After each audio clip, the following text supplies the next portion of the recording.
3 दिन के अंदर 3 देशों के प्रधानमंत्रियों की गई कुर्सी। चौथे नंबर पर टारगेट में भारत। सबसे बड़े खुलासे से चौंके मोदी। नेपाल के बाद अब किस देश का नंबर? कांग्रेस ने लिया भारत का नाम। रूस का खुलासा, अमेरिका की CIA पड़ी है पीछे। आखिर क्यों नहीं लगता नेपाल बॉर्डर पर वीजा पासपोर्ट? 1950 का वो समझौता जिसकी वजह से बना ओपन बॉर्डर। सिर्फ 3 दिन के अंदर 3 देशों के प्रधानमंत्रियों को इस्तीफा देना पड़ा। नेपाल के बाद चौथे नंबर पर टारगेट में कौन सा देश है और उस रिपोर्ट में ऐसा क्या है जिसे देखकर मोदी की नींद उड़ गई है? नेपाल के अंदर जो हुआ उसकी कहानी बहुत पहले से लिखी जा रही थी। सब कुछ एक साथ नहीं हुआ और वही कहानी भारत के साथ दोहराने की कोशिश है।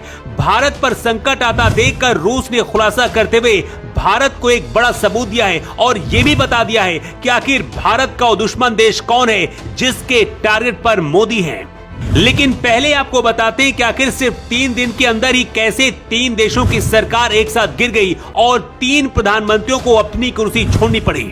30 अगस्त को मोदी जापान में थे और उसके सिर्फ 7 दिन बाद 7 सितंबर को जापान के प्रधानमंत्री इशिबा ने इस्तीफा दिया। 8 सितंबर को फ्रांस के प्रधानमंत्री फ्रांसवा बैरू ने पद को छोड़ दिया और इसके अगले दिन 9 सितंबर को नेपाल के प्रधानमंत्री KP शर्मा ओली को इस्तीफा देना पड़ा।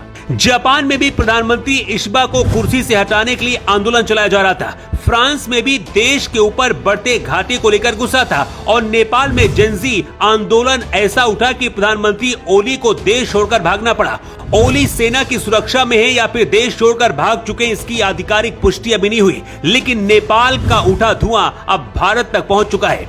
कांग्रेस नेता उदित राज ने भारत की स्थिति की तुलना नेपाल, श्रीलंका और बांग्लादेश में हुई उथल पुथल से की है। उदित राज का कहना है कि भारत में भी वही हालात हैं जो नेपाल में। नेपाल जैसा हाल भारत का भी हो सकता है, लेकिन उदित राज को शायद ये बात नहीं पता कि नेपाल में सिर्फ सत्ता पक्ष के साथ हिंसा नहीं हुई, बल्कि आंदोलनकारियों ने विपक्ष के नेताओं को भी नहीं छोड़ा है।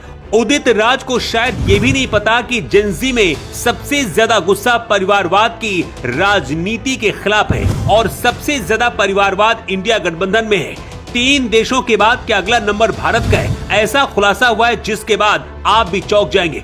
नेपाल लैंडलॉक देश है और हमेशा से चीन और अमेरिका के बीच फंसा रहा है। नेपाल में माओवादियों के खिलाफ लोगों में गुस्सा उबला, लेकिन जो हालात बने उसके पीछे अमेरिकी खुफिया एजेंसी CIA का नाम लिया जा रहा है। इस क्रोनोलॉजी को समझिए।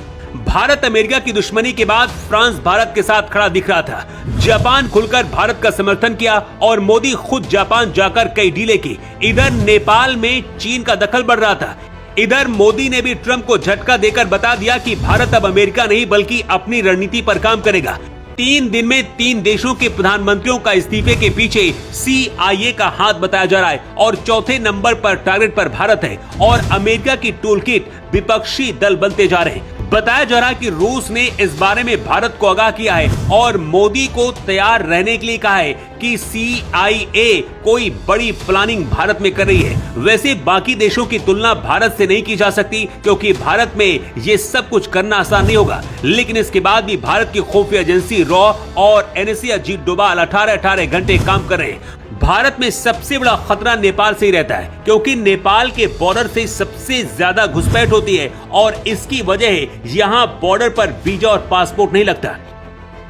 नेपाल और भारत 1751 किलोमीटर का बॉर्डर साझा करते हैं। भारत के उत्तराखंड, उत्तर प्रदेश, बिहार, सिक्किम, पश्चिम बंगाल राज्यों की सीमा नेपाल से लगती है।